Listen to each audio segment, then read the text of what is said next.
Greetings from the Fortress of Solitude here on Old Norcross Road. This is Pastor James coming to you with this week's midweek check-in. A lot to get to, so let's get right on it. Um, Today here at the church, we have our morning Bible study at 10, where we're going to begin the letter of Paul to the Ephesians. Tonight, we'll have our brown bag dinner at 5:15, followed by our fifth lesson in the Lenten Bible study, the Last Supper. That begins at 6 and is available both in person and Zoom. Then tonight at 7:10, we have our dress rehearsal for our choir's cantata for Easter, which they will present this coming Sunday during our Palm Sunday worship service at 11 a.m. And this will be our last choir rehearsal until I come back from a time of being away this summer, which I'm going to say a bit more about that probably in next week's midweek check-in. So hope all the choir members will be here. I hope the ones that have their books at home will bring them with them tonight. And I look forward to seeing all of you guys tonight. So that's what's going on today. Tomorrow, Thursday, we've got our Thursday morning theology gang that will be meeting at 11. Tomorrow afternoon, we're going to be hosting a walkthrough. I want to thank Hinton and John and Matt and others who have been involved. We're going to be doing a walkthrough with the folks who are going to be doing the custodial services for our church. We're going to be doing that Thursday afternoon at 3 o'clock. So just want to make you aware of that. And I want to thank everybody that's had put hands on and has been keeping the building as clean as we can keep it in the interim since Scotty retired at the end of February. So thank you for that. Friday, we have our last noon stations of the cross for the Lenten season. So those will be at noon. And then this coming Sunday, as I mentioned, Palm Sunday worship. What's, obviously gathering together with the church family. Can't wait to see you. But there are a couple of important things for you to remember. This Sunday will be the last call, last opportunity to purchase the lilies that we'll put displayed during the Easter season, beginning Easter Sunday, which is April 5. Last call for that. Those it'll be an insert again in the bulletin for you if you'd like to do that. That's the last call for lilies. It's going to be the last day that we'll be receiving Easter bags for the Easter food drive for the Lawrenceville Co-op. I want to say thank you to everyone who has contributed. There's still time if you haven't done that.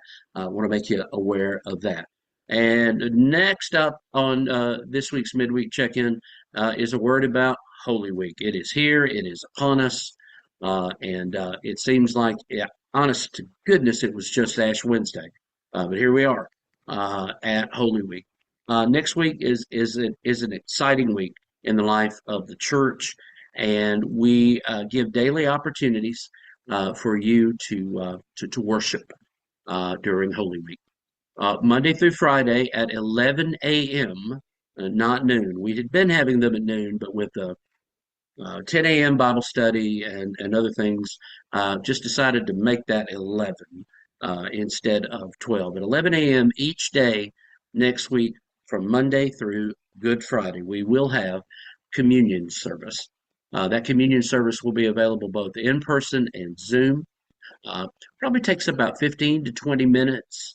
Yeah, and we're not trying to rush, but it is a special time, but it is a focus time on that most central part of our worship service, communion. And we're going to be hosting that each day in the small fellowship hall, Monday through Friday at 11 a.m. The only change that requires is for our Thursday morning theology group, which on Monday, Thursday, which is a week from tomorrow, that group will meet at 10 a.m. instead of 11. But you can see all of this in your chalice that you're going to be getting in the bulletin this week. It's available on the homepage of our website. All this stuff. Also next week, we will have our regular Wednesday Bible study at 10 a.m., but also we will have the brown bag dinner and the last session of the Lenten Bible study. But we will not have choir practice next week. The choir has done their due diligence, so no more choir practice. But that will not be the end of Wednesday nights. We will continue to meet throughout the month of April and through May for our Wednesday nights. We'll just probably move back to what we were studying before. All right. So we got those daily communion opportunities. They're available in person in Zoom at 11 a.m. They will be available to stream once we've completed those. But then on Monday, Thursday, Mondays from a Latin word meaning commandment, we will have a service in the sanctuary at 7 o'clock. So we want to make sure that you have that. And it will be available on Zoom as well. And then on Good Friday, we will have the Good Friday Stations of the Cross, where we will walk the traditional Catholic stations of the cross, as opposed to the ones that we have been walking throughout the weeks of Lent. Good Friday is a very special time. We will conclude our walking of the stations by taking communion that night. So just want to make you aware of that. And then Saturday, Holy Saturday, our disciples women are going to be meeting at 9 a.m. To prepare the large fellowship hall for our Easter breakfast on Easter Sunday. And times change for Sunday school and worship service on Easter Sunday. 9:30 for Sunday school, 10:30 for worship.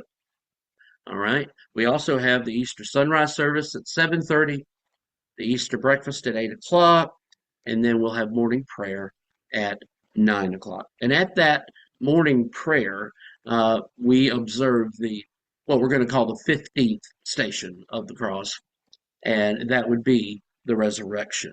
So I know that this is a lot of information, but again, this is available in printed form, and I very much look forward to sharing in this Holy Week again with you. It's one of the most beautiful and important weeks in all of creation, and I hope you'll take advantage of these opportunities. All right. Looking forward to seeing you around here on Old Norcross. Thank you so much for being a part of our church family. I have to give credit to Linnell Bailey and what I'm about to say. She's probably not the first person that has ever said it about this church, but I really liked it, and it kind of hit home with me on Sunday. She was looking at the food that has been collected for the Easter drive, and she looked over at it and she looked back at me and she said, "It's a little church with a big heart," and that just has stuck with me, and in a good way. So thank you for the big heart and the love of Jesus that just propels us and moves us to serve others in this world. God bless you. I hope you have a great rest of your week, and see you soon.